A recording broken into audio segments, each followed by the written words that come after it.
दोस्तों नमस्कार, मैं हूं आलोक पाठक और आप देख रहे हैं खबर इटावा के पास जिले में यमुना के पास रहने वाला एक गरीब परिवार।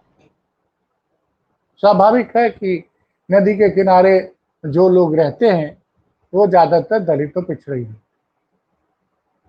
वहां अचानक एक गुलदार आ गया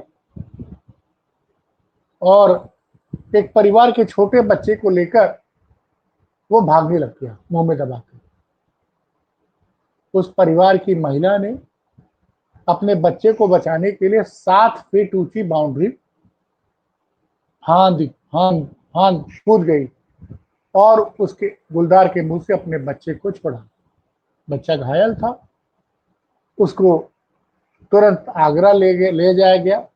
आगरा में इलाज के बाद चूंकि इस तरह के जानवरों के हमले से घायल हुए बच्चों के लिए ज्यादा अच्छी सुविधाएं सफाई के मेडिकल कॉलेज में थी, तो उस बच्चे को वहां सफाई मेडिकल कॉलेज रेफर कर दिया गया।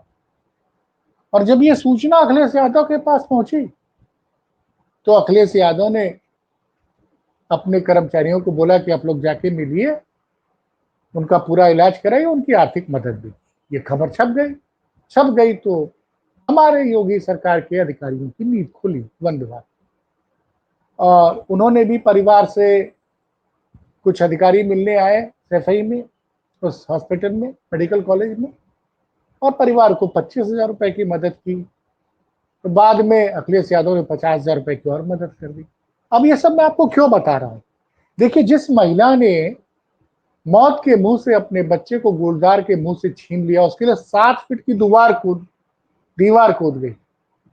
उस बहादुर महिला का सम्मान तो उत्तर प्रदेश के मुख्यमंत्री योगी आदित्यनाथ को करना चाहिए था, लेकिन योगी जी के पास वक्त कहाँ है। और शायद योगी के जो प्रमुख सचिव सूचना है उनके पास फुर्सत कहाँ है ना। मुझे लगता है कि वन विभाग के प्रमुख सचिव ने बताया, लेकिन चूंकि अखिलेश यादव लगातार, जैसे उनको पता चला था, उस परिवार के साथ टच में थे, तो कल उन्होंने यानी 20 सितंबर को एक प्रेस कॉन्फ्रेंस रखी थी। उस प्रेस कॉन्फ्रेंस का विषय जो है, देखिए, अखिलेश यादव एक पढ़े लिखे सुलझे हुए नेता, जिनकी निगाहें समाज के में चारों तरफ रहती है। उनकी निगाहें 360 डिग्री पे वो चीजों उत्तर प्रदेश को देखते हैं और वो जानते हैं कि पर्यावरण से जो छेड़छाड़ की जा रही है, तो वो एक आंकड़ा लेके आए कि कैसे पिछले 12 सालों में वन्य जीवों के हमले से उत्तर प्रदेश में कितने लोगों की जान गई, कितने घायल हुए।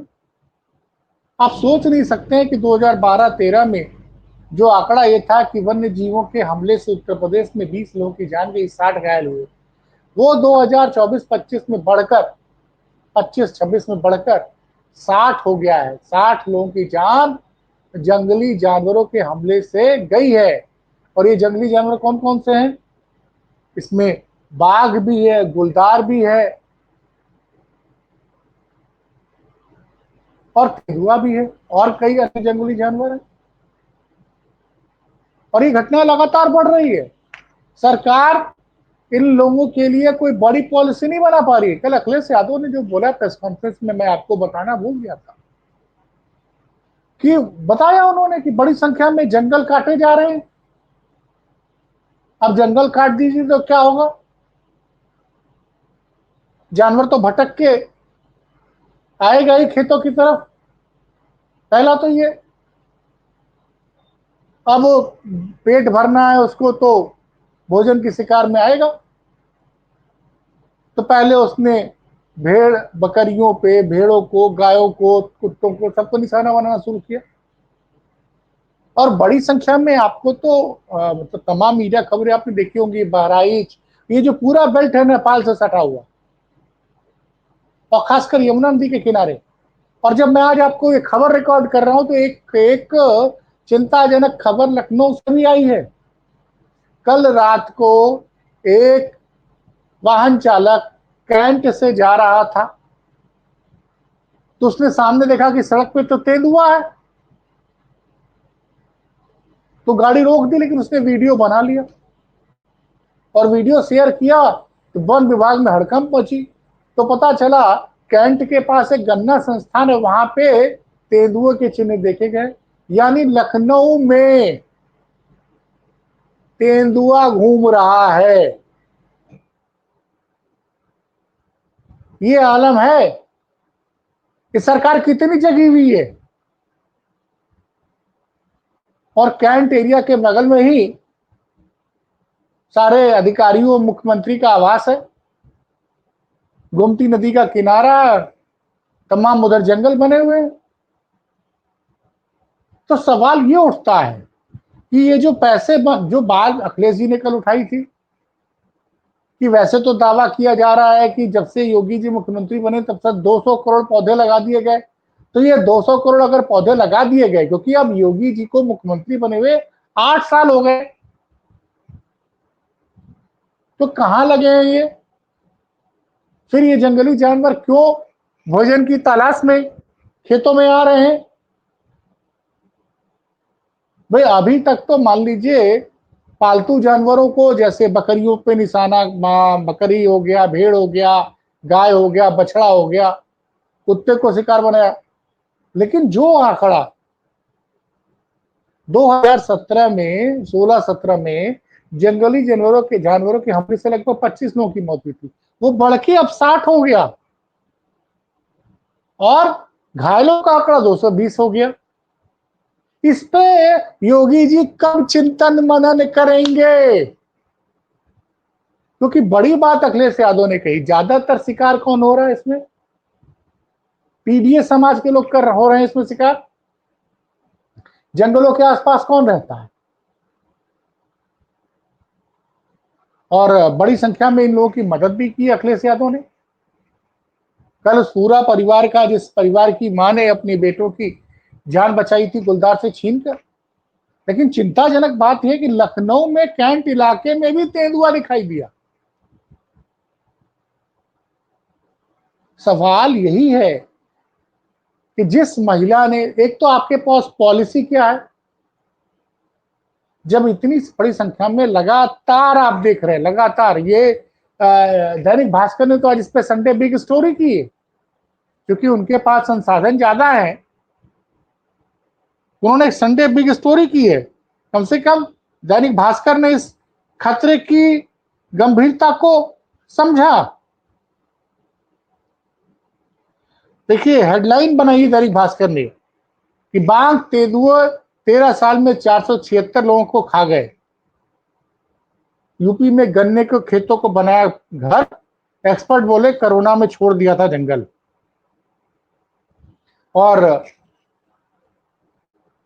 तो 476 लोगों की जान जा चुकी है। सरकार की तरफ से जिन परिजनों की जान गई उनके लिए क्या मदद की गई है इसकी कोई जानकारी नहीं है। और इन जानवरों के, मैं आपको साल दर एक नया आंकड़ा भी बता रहा हूं आपको, जो कि मैं कहूंगा राज कपूर जी से संभव तो ये टेबल लगा दें। लेकिन मैं बता रहा हूं, जो 13 सालों में 476 लोगों की जान ली है जंगली जानवरों ने, जो कि मैं वर्ष दर बता रहा हूं, 12-13 में 22 लोगों की जान ली, जो 2016-17 में जब तक अखिलेश यादव मुख्यमंत्री थे तब 22 से बढ़कर 28 हुए। ये आंकड़ा 22 से 6 आंकड़े बढ़ा। लेकिन 2017-18 से अगर मैं बात करूं, आज है 2025, ये आंकड़ा 28 से बढ़कर 60 तक आ गया है। और अगर आप उठा के, चूंकि इस तरह की खबरें नेशनल मीडिया ज्यादा नहीं दिखाता है, तो मैं देख रहा हूं, मैं अभी गूगल पे सर्च कर रहा था, तो लगभग हर रोज हमले हो रहे हैं। अब तेंदुओं ने, गुलदारों ने गन्ने के खेत को अपना घर बना लिया है। अब गन्ना कटने का टाइम हो रहा है, उसमें अचानक से अटैक कर देना है सर। ये जो घटना इटावा वाली है, ये परिवार यमुना नदी के किनारे रहता था और ये महिला तो, इसके बच्चे सौभाग्यशाली थे कि इसने देख लिया। इतनी बहादुर महिला था कि 7 फीट की दीवार कूद गई और इसने गुलदार से अपने बच्चे को बचाया। उसको चोट लगी थी, इलाज हुआ। सवाल यह है कि आपने किसी अंजना ओम कश्यप, किसी चित्रा त्रिपाठी को इस बहादुर महिला का इंटरव्यू लेते देखा? कारण देखिए, मुझे कई लोग कहते हैं कि अरे पाठक जी जहर बोलते हैं। जहर इसलिए बोलते हैं कि यहां आदमी किस बैकग्राउंड से आ रहा है, तो उसके हिसाब से गरीब का दुख दर्द मीडिया को नहीं दिखता है। सरकार के बारे में कुछ बोलना ही बेकार है। योगी जी को तो अपनी पीठ ठोकने से फुर्सत ही नहीं है।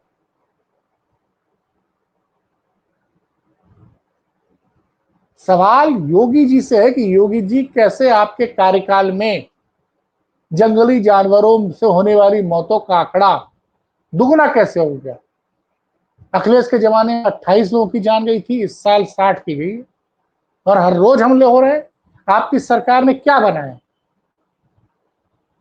कौन सी योजना बनाई है? वन विभाग के अधिकारी आपके कर क्या रहे हैं? लेकिन यह सवाल भास्कर ने तो फिर भी उठा दिया, लेकिन बाकी मीडिया नहीं उठाएगी। और यहीं पे अखिलेश यादव की दूरदृष्टि साबित होती है।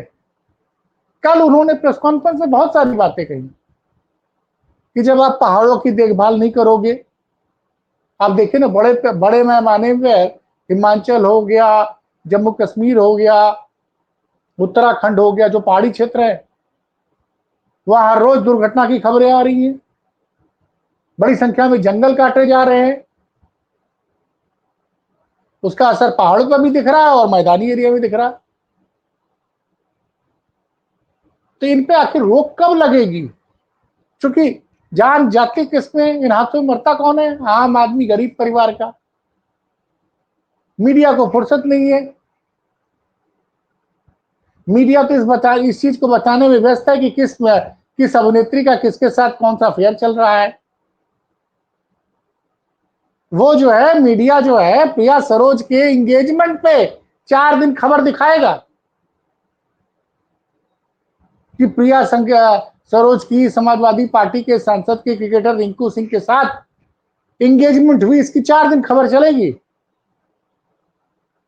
या फिर प्रिया सरोज ने खेत में धान की रोपाई की, वो उस पर खबर चलेगी। ये लोग सेलिब्रिटी ढूंढते हैं। और मैं फिर वही कह रहा हूं कि जिस बहादुर महिला से योगी आदित्यनाथ को मिलना चाहिए था, उससे मिलने का समय अखिलेश यादव ने। जब हमारा पर्यावरण सुरक्षित नहीं रहेगा, बाढ़ आ रही है, 3 बार उत्तर प्रदेश में बाढ़ आई, पंजाब, हिमाचल, सब जगह बाढ़ से कितनी तबाही हुई, सबने देखा। अवैध खनन रुकने का नाम ही नहीं ले रहा है। जंगल काटे जा रहे हैं और मीडिया खामोश है। मीडिया को पता है कि योगी जी की बड़ाई करो और अपना विज्ञापन लो और मगन रहो। आप लोग भी सोचिएगा, विचारिएगा और जरा बताइएगा, क्योंकि हमारे दर्शक जो हैं वो ज्यादातर जागरूक दर्शक हैं खबर दस्तक के। तो उनसे अनुरोध करूंगा कि जरा इस तरह की चीजों के बारे में हम लोग को भी अपडेट देता रहा करें। और जल्दी हम एक नंबर भी डालेंगे जिसपे व्हाट्सएप पे आपका अपने क्षेत्र की समस्याओं के बारे में हमें बता सके।